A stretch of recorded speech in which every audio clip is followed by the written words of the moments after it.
Hey, I should be going testing, but I guess the proof of the pudding is in the eating. If you're watching this, probably worked out. Look, the point of this video is to look at a new gaming release, remaster, if you will. Sometimes here in Australia, we're finger on the pulse, get half a day's head start over other places. So yeah, I kind of do this video just for the point of anyone who comes here and watches this, they're not interested in any other video that I ever do. I get that. So, welcome.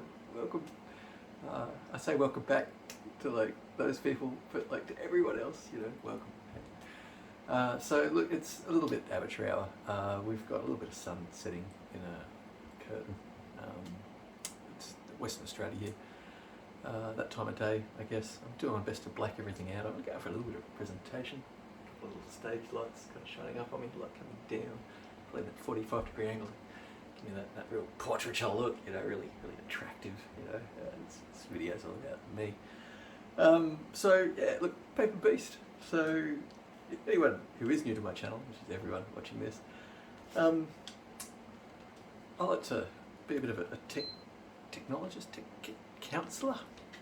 See how my face crunches up when I say the word tech? It causes us all pain.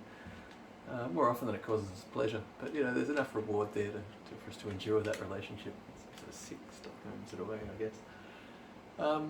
So look, there we go. Straight off the bat, this experience is looking pretty good. Just had to go yes. Now I've got a feeling this is the PS4 version, right? So my belief is the updated version comes out tonight at midnight. When we can actually play it.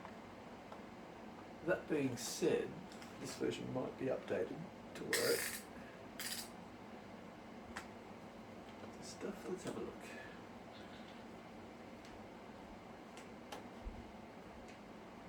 No, it's pretty seriously after the first one. Right, so all the notes on the shop were saying that you can run it with the new setup. So my guess is that this is not the right bit of software. Now that being said, let's play a little game here of Hold Our Horses. Maybe come into the shop and look it up, see if it's turned up, eh? It's my super quick internet.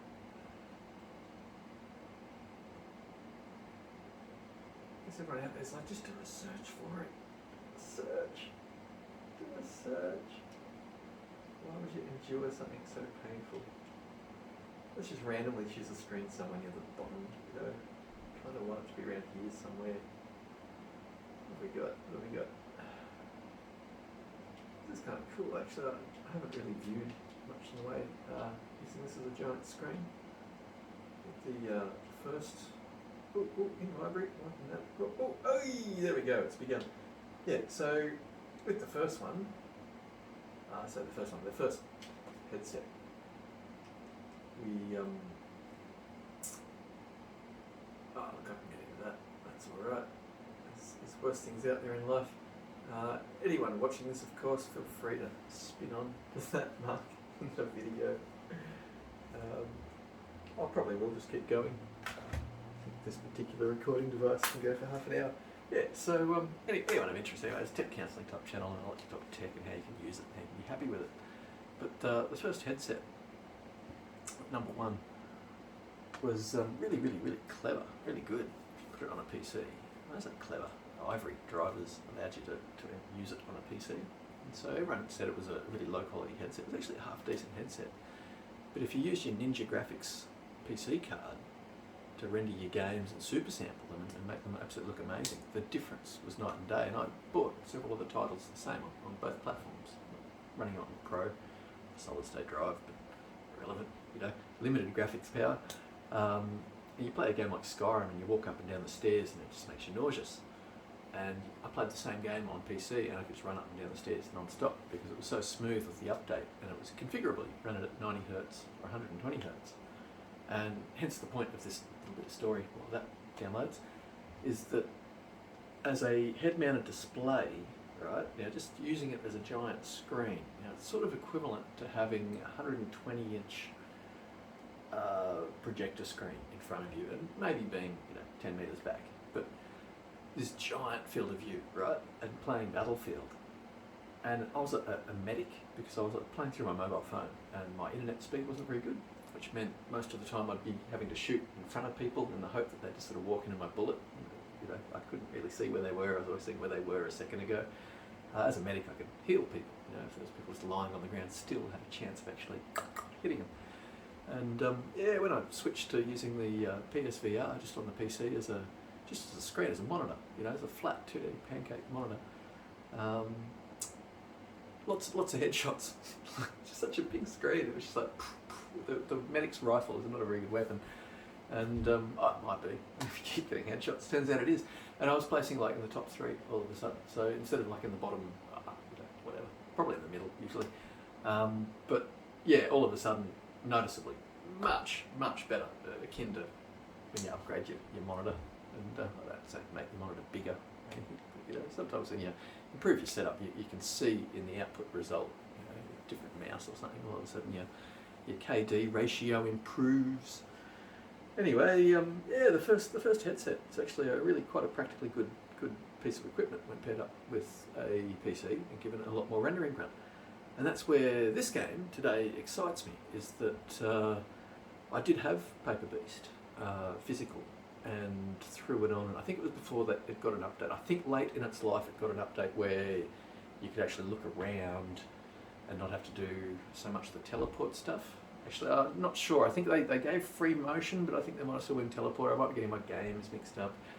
But yeah, look, eventually there was a patch for it that turned it into the game that I thought I'd give it a try for. But I think by that point I traded my disc in to the local EB Games. I think I can go in there and get it back actually if you traded it in for whatever price you paid. Might be worth doing. But look, today we're playing it now on a system where we've got plenty of power. They've redressed the free turn. That's why I'm excited to come back to it, not to actually come to it, to actually experience it.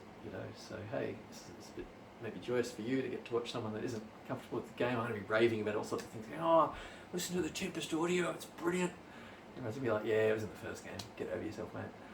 It's like, okay, Paper Beast Enhanced Edition. So, look, I am excited. They've upped the textures. They've done quite a few things. Now, when I say up the textures, now this is important because the sand in the game is granular in the way it animates. But if you can just imagine, if you pre-animate complex physics into a whole bunch of static photos and then play them in a particular order, that's what we experience as motion footage. You can simulate anything in the world you want. It's every movie we've ever seen, any sequence of frames, be it at 24 a second.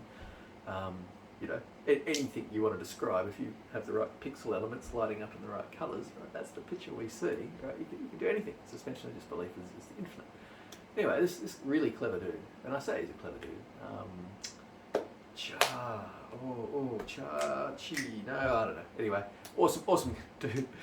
He was blowing everybody's socks off back in the Amiga and ST days, just doing stuff that wasn't really being done with the hardware, and then taking it to other platforms. Now, I don't know if he was responsible for bringing Another World to Mega Drive and various other systems, but very clever stuff. And when you find a clever programmer, the way they like finding ways to beat the suspension of disbelief, right? Another World was a game akin to Mercenaries, was it Prince of Persia? Brilliant animation, and it was the animation that made it very smooth. And again, getting back to that 24 frames a second, what I'm about to talk about sand and pre-rendered physics essentially in the frames and JPEGs, or what? Not JPEGs. That'll be high color. It's HDR, I'm hoping. But yeah. Anyway, so clever design, and so programmers like this come back and they tweak everything. I think someone on the art team has said that. I think I got some light effects. There might be just columns of light coming into it. But remember, now we're playing with VR, and when you can have light hit one eye and not the other, the sensation of being in that world and the depth to it. Right? Now, I think Far Cry on PC, when you first came out of a cave, it was one of the first games, around about 2000, had HDR. But it was doing the tricky stuff with eyes adjusting to light when you were coming out of a cave and whatnot. It's starting to get into that level of simulation. And yeah, they once when we walked out of caves back then, obviously, the minute our monitor portal, the threshold of it crosses the edge of that cave, the math starts calculating. But when we start playing with VR, you get clever stuff happening. I noticed this with Skyrim VR. It was the sun reflecting in the river, and that's just essentially looking down at a 2D map. But it wasn't a 2D map; it was a 3D map. And better than that, it was a 3D map with me back from it at a distance, with my eyes in stereoscopic, and I could see the sun reflecting with one eye by position, and not necessarily the other, and it gives you that sense of this is how far away from an object. Right. Anyway, the guy on the art team for whatever part of light, responsible for light, he wanted to load in some effects to make use of the new hardware, and so I believe there's columns of light. Now, when we play with worlds at this scale, they've all been designed to really push to do that 4K, and I bet you the actual world resolution budget will be amazing. Right? Like, just ignore the 4K bit. I actually think this one might not just be all about the numbers game. This one will be a lot of examples of pushing the tech and showing off.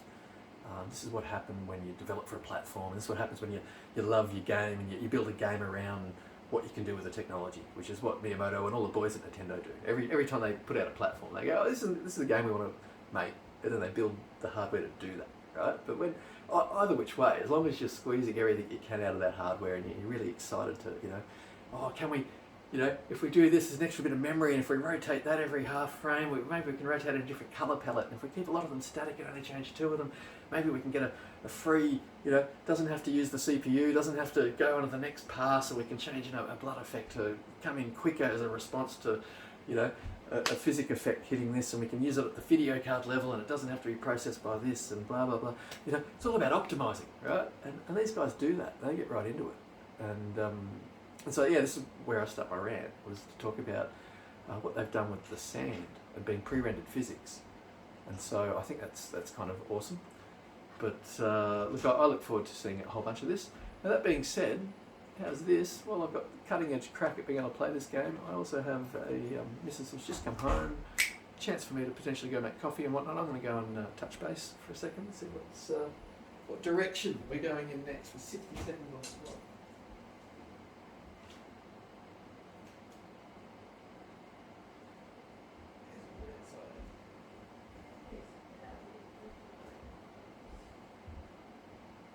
Alrighty.